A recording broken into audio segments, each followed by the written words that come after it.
He's so lovable, isn't he? Yeah, you know, he wrote me the nicest fan letter I ever received in my life.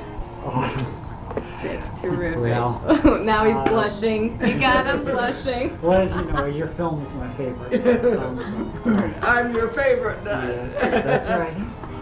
And they're gonna, the university is going to, I suggested that they have a form of Sons of the Desert there and call it Our Wives.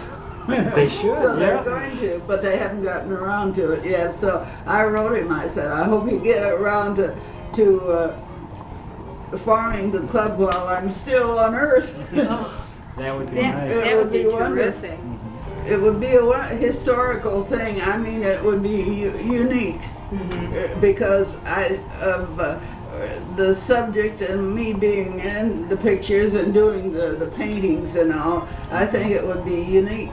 And I wanted to talk to you and Hank and Laurie about. I'm trying to work it out so they'll have these pictures made up like these in the book, only larger, and for sale. I think a lot of the fans would, especially if I'm still alive, to autograph them. That would be fantastic. You know what I was wondering? You said your first film was 1919, but how did you break into films? My father had a practice in Oakland, and I was monkeying around an amateur way, photography things.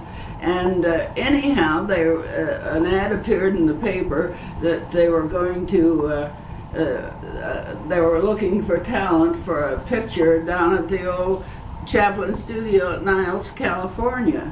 I wrote them a letter and sent them photographs, and they wrote me back to come on down. They'd like to talk to me. And I was, I think, 17 then. And so I went down, and they taught me into a course in makeup for $35. So anyhow, they did make a picture. They were extras, really. I met them afterwards, you know, when I was in Stock and Photograph.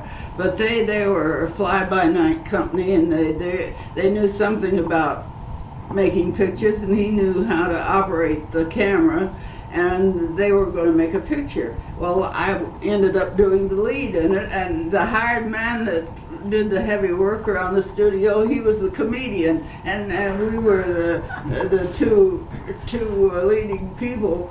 And we used to go out on location, and we were on location in downtown Oakland when the armistice was signed. I can tell by that. And everybody stopped what they were doing and drove all around and yelled and screamed and everything. And people looked at us because I had that awful yellow makeup that they used to have. Well, they were going to build a studio in Hollywood, so they said. And so I had the movie book by then, and I got my father to sell his practice and move me to Los Angeles.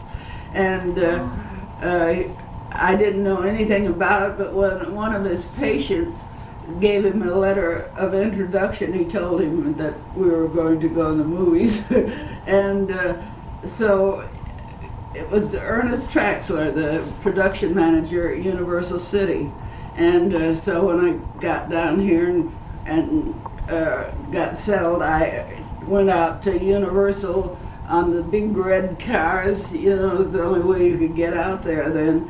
And I went to this Ernest Traxler, and he took me over to Eddie Lyons and Lee Moran. Do you remember them?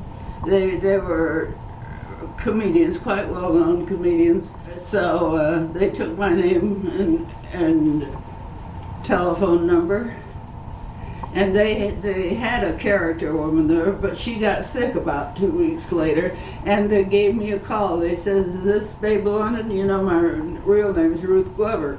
And so I said, "Who is this?" and I thought someone was ribbing me, you know, because I wasn't used to the name. And so they said, could you come out to Universal City right away? And I said, oh yes, and out I flew, and I got there, and I went to their office, and they said, did you bring your makeup? And I said, no. I didn't even know enough to take my makeup with me. This Jean Deroux, the director, is out here, a resident now. And so he looked kind of wild-eyed, and he turned to Mildred Moore. She was an ex-Polish girl. And he said, Mildred, would you take this young lady to your dressing room and give her some makeup? Well, it paid off that I got my $35 there. So I at least knew how to make up. And what film was that? I think it was called The Expert Elopers, but I don't imagine you could get a print of it now. But it's very old, and those films made on the old-fashioned film, you know, it was highly explosive and deteriorated. So anyhow, I was sitting there putting my makeup on, and I was thrilled to death. Oh, here I am, an actress, you know. And I smelt smoke, and I kind of looked out of the corner of my eye, and there was Mildred looking very bored. And I thought, oh my God, it's the first time I'd ever seen a woman smoke. Oh! And I thought to myself, oh, here I am, an actress and a woman smoking.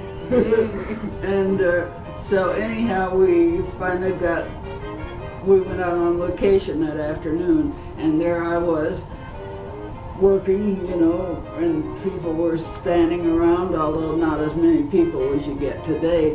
But people would pay attention and look, and I did the lead. I was at Moran there in that first picture.